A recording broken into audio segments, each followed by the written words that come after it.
Менин Алыкулум. Мен Алыкул жөнүндө ой жүгүрткөндө жүрөгүм тең экиге бөлүнүп, бир бөлүгү аттиң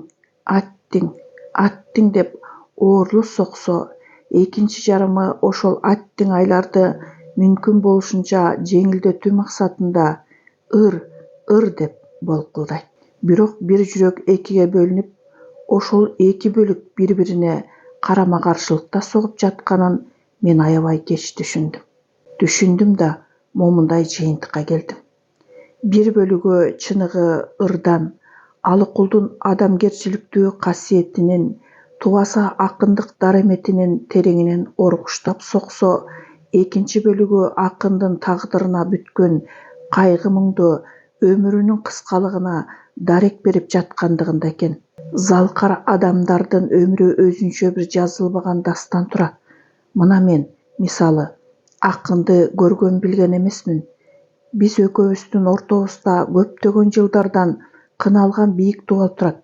Биз экөөбүз бири-бирибиздин тилибизди түшүнбөгөнүбүз, бирок ошого карабастан күтүлбөгөн жерден акындын көңүлүнүн актыгын, пейилинин кеңдигин, дүйнөгө көз карашынын тереңдигин таба коюп, кудум өзүмдүн эң бир жакын калемдешимден эрте ажырап, жетимсирип калганыма өзүм аң-таңмын. Бирок сөзүм калп болбосун үчүн дагы бир нерсени белгилеп кетүүнү туура деп таптым. Менин жоготуум бул күч-кубаттуу, өмүрүмдө таяныч туткан адамды жоготкондон улам пайда болгон өкүнүч өксүү эмес.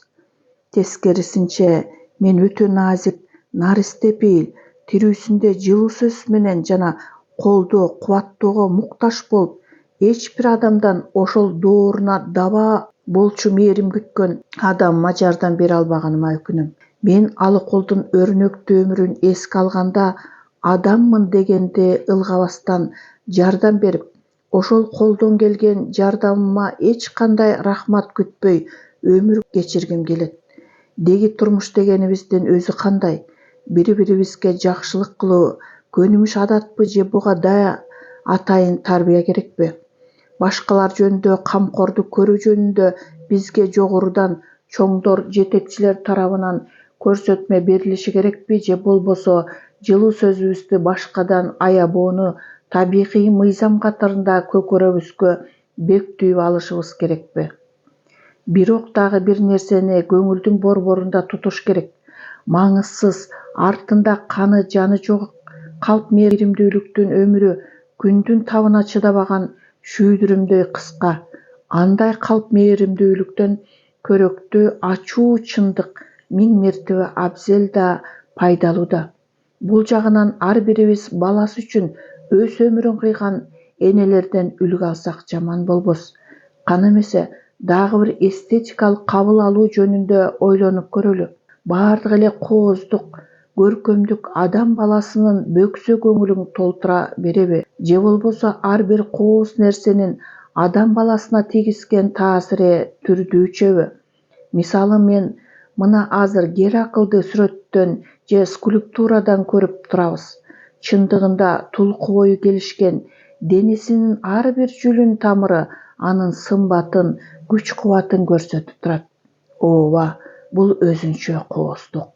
Адам баласынын ар бир мүчөсүнүн бири-бирине шайкеш келип турушунун өзү аны көрүп тургандардын көңүлүнө ишеничти, туруктуулукту, сыймыктанууну уялтат. Ошол эле Гераклдын бутунун алдына тырмактай күлгө көзүбүз түштү дейли. Анын назиктиги, адам баласы али ойлоп таба элек түсү, анын түк кайталангыс жыты, айтор кара жерден бизди эңсеп чыккан бул гүл бизге өзүнүн Гераклдан да чоң таасирин тийгизип жүрбөсүн. Өзүнүн поэтикалык кабылдоосунун күчтүүлүгүнөн улам Алыкул Осмонов жүрөк боордо, акындык аң сезимде бар болгон мээримин өзүнүн бейтап өмүрүнө жумшабай, башкалардын өмүрүнүн гүлүнүн шербетинин моокумун кандырып өмүр кечирген адамды чыныгы акындык касиети мол адам катары кабыл алып олтурганыбыздын өзү Алыкулду көкөлөткөнүбүзгө. Биз дагы бир айта кетчү нерсе, Алыкулдун ынсапкерчилигин, акындык дараметине жуурултуп, анан ал жөнүндө биринекин оюбузду ортого салганыбыз оң да жүйөлүү да. Мына ушул жагдайда орус сынчылары тарабынан анчейин деле көзгө илинбегендей туюлган Ысык көлдө эс алып жатышкандарга арналган ырын өзүмө аябай жакын сезем. Анткени ал ырда жолугушуунун, кубанычынан ажырашуунун кайгы муңу көбүрөөк сезилет мага. Эгер бирөө ошол саптардан алган таасириңди айтып бер десе, мен моминтмекмин. Жээкте Бозой менен Бийкеч дайым кол алышып бирге жүрүшөт. Бирок бир ай бир ирмемчелик көрүнбөй өтүп кетип, эми кайра үйлөрүнө тартчу мезгил келди. Пароход келип балдар жабыла түшө башташты. Бийкеч гана пароходко көтөрүлгөнгө шашпай жээкте туруп калды. Анын колунда тоолордун этегинен терилген гүлдесте. Кош бол деп шыбырады Бийкеч. Пароход ордунан жыла баштады. Ооба, 2 жаштын сүйүүсүнүн аралыгында аттиңайлар өкүм сүрө баштады. Бийкеч бирдемени эстей койгонсуп, колундагы гүлдестени пароходду карай ыргытты. Пароходдогу жигит менен жээктеги кыздын көздөрүнөн мөлтүрөгөн жашты колон. Бирок пароходдогу улгайган жүргүнчүлөр бул экөөнүн азыркы абалына көңүл да буруп коюшкан жок. Алар карындашы байкесин усатып жаткан тура деп гана тим болушту. Кой сарыда эс алышты көп балдар, жаңачылган жаркыраган шылуундар, турмуш менен алеги жок, ою жок, арасында эркеги бар, кызы бар. Ай аяктап кемегелди эл түштү, тигилер да улуу менен кичүүсү, кулай жүрөт букет кармап элтеңдеп. Ким болду экен анын бүгүн күчтүүсү? Таң калтырды карап турган элдерди, ичинде бар бир тууган го дегени. Неге ыйлашат деп сурасам, бир бала Керимбекти сүйөт го деп жооп берди. Кандай гана толкундануулар жок бул саптарда.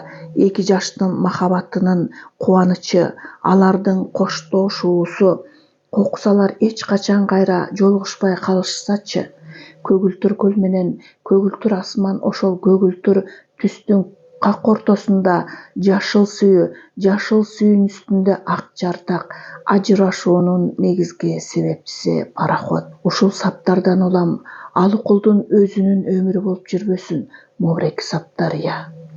Алыкемдин ырларынын ар бир сабы жүрөгүнүн тереңинен чыккан кайгы муңдун, азап рахаттын күскүсү эмес беле деген ой тынчсыздандырбай койбойт. Же болбосо ал өзүнүн келечеги ушундай болушун алдын ала байкап олтурбасын, акындын сезгичтигинен улам. Же кыргыз элинин үрп адатына, салтына туштап, ата-энесинин уруксаты болмоюнча болду болбоду гүлдесте көтөргөн кыздай болуп жээкте калып кете берет. Ал эми жигиттер болсо турмуштун толкундары менен алпурушуп, сүйүүлөрүнө жете алышпай өмүр кечире беришет деген ойду чагылдырмак болду бекен акын.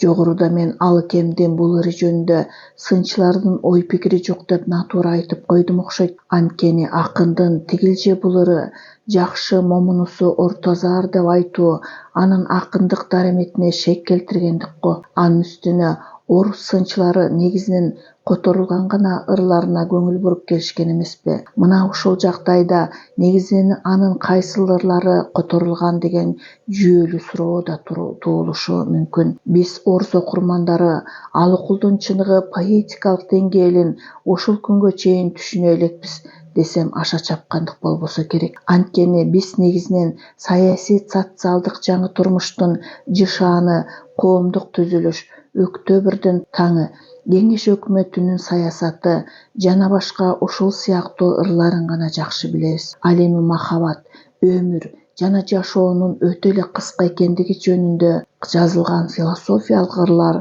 ушул күнгө чейин орус окурмандарына жете элек.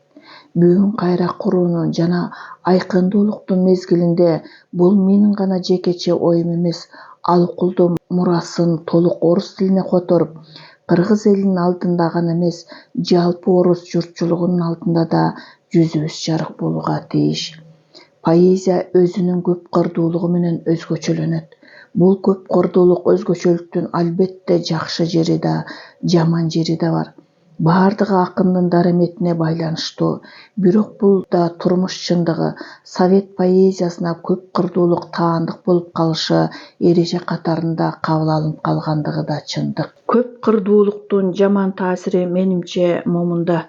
Жогоруда олтурукташкан адабиятчы, жазуучу сөрөйлөр акын жазуучулардын алдына граждандуулукту коюусун талап кылышып, өзүлөрү ошол граждандуулуктун Г деген тамгасын түшүнүшпөйт. Ошол көрсөтмөлөргө баш ийген акындар өзүлөрүнүн жылоолорун мансапкорлорго карматып коюшуп, куру граждандуулуктун артына түшүп алышып, уйкаштан башкага көңүл бурбай ыр жазып келгендердин саны көбөйүп кетти.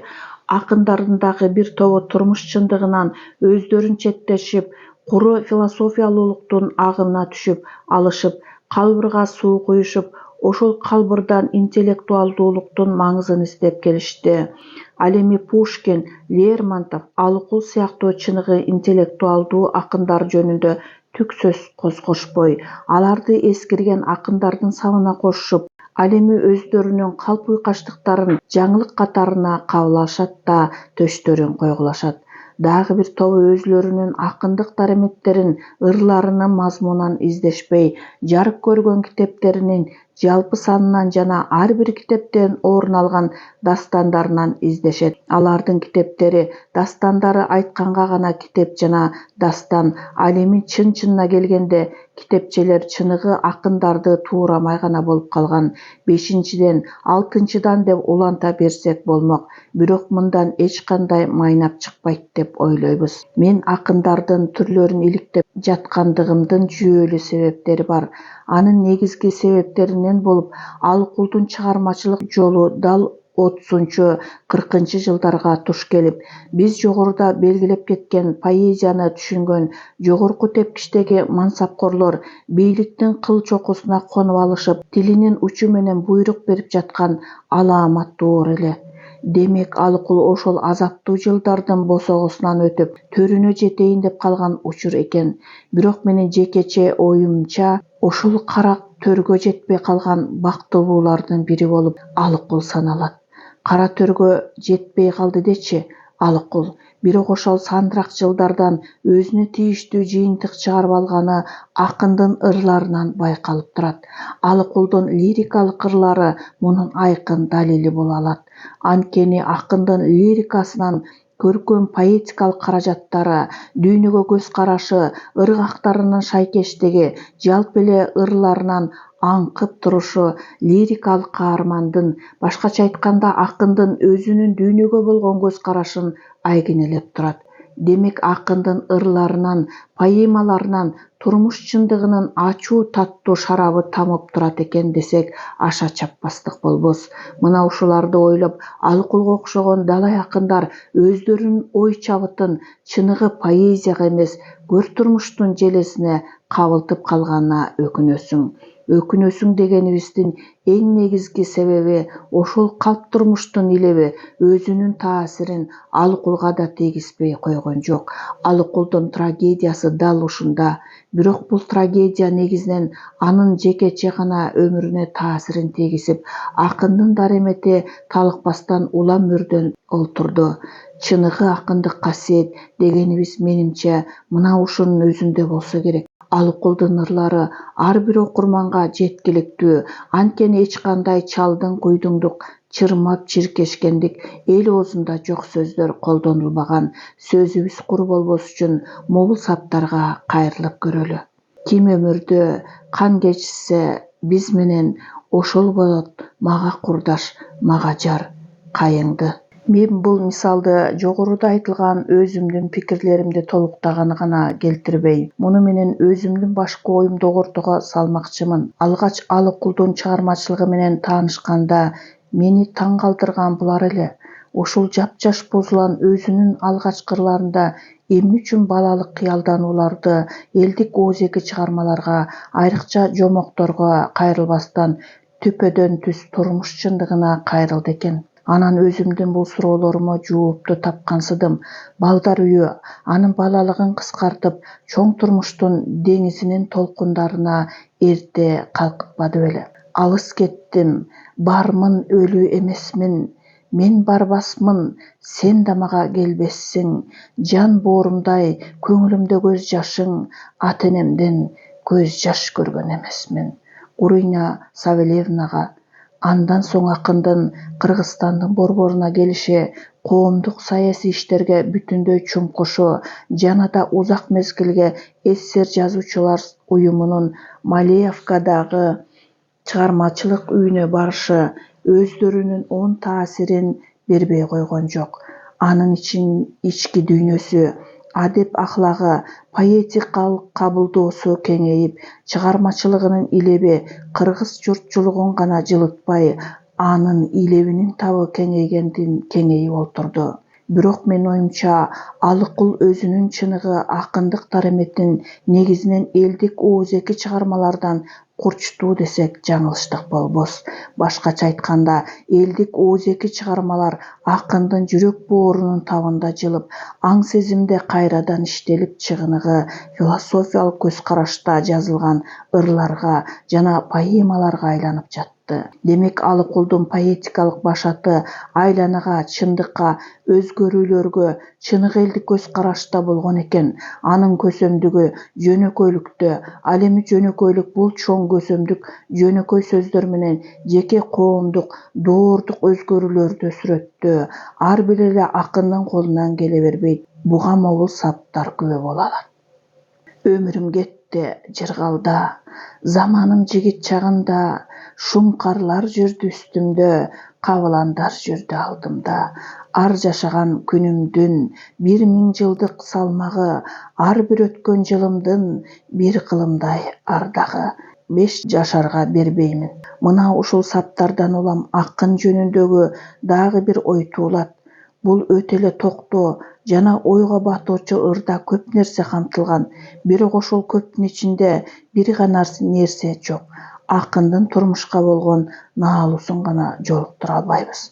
Ооба, Алыкулдун бар болгон акындык мурасы өз мезгилинде жарык көрүп келген. Анткени ал өзүнүн ырларында, айрыкча 30-жылдарда жазылган ырларында, Алыкул өз доорунун кулун экенин баса белгилегендиги айкын сезилет. Акындын кайсыл гана ырын алып көрбөйлү, алардын жашоого, турмушка болгон суктануусу көрүнүп турат. Ал Алыкул жаңы турмуштун активдүү куруучусу. Анткени ал турмуштун азап тозокторуна баш ийбестен улам алга, улам жаңы тепкичтерге көтөрүлүүгө чакырат. Мына ушул жагдайда азыркы кыргыз акындары Алыкулдан үлгү алышса жаман болбойт эле. Алыкулдун жакшы касиеттери өтө эле көп. Окурман акындын китебинин алгачкы барактарынан эле ал жеке кызыкчылыгын көздөгөн акын сүрөйлөрдөн эмес, жалпынын, айрыкча өз элинин кызыкчылыгын көздөгөн тубас акын экенин сезет. Ошол себептерден акын өзүнүн жекече өмүрү жөнүндө көп кеп коскосо да, окурман таасирдүү сөздөрдөн түзүлгөн ыр саптарын окуганда, ооба, Алыкул ошондой дегенге татыктуу деп гана ойго батып калат. Алыкул ак ниет улуттун эркетайы, турмуштун кайсыл гана жактайын сүрөттөбөсүн, анын ырларынан өз элинин кайгы муңу, кубанычы көрүнүп турат. Менин кыргыз адабиятынын классиги катары белгилүү болгон акын Алыкул Осмонов жөнүндөгү ойлорум мына ушундай. Алыкулдун ырларынын маңызы, аңкыган жыты, сөзмө сөз которулган тексттерден да көрүнүп турат. Бирок дагы бир жүрөктү өйткөн нерсе, Алыкулдун мурасы толук орус тилине которулбаганында, кыргыз адабиятынын, айрыкча поэзиясынын кара тактары кыска жылдардын ичинде өчүрүлүп, Алыкул Осмоновдун чыгармалары толугу менен которулуп, орус окурмандарынын китеп текчелеринен өз ордун ээлейт го деген ишеничтемин.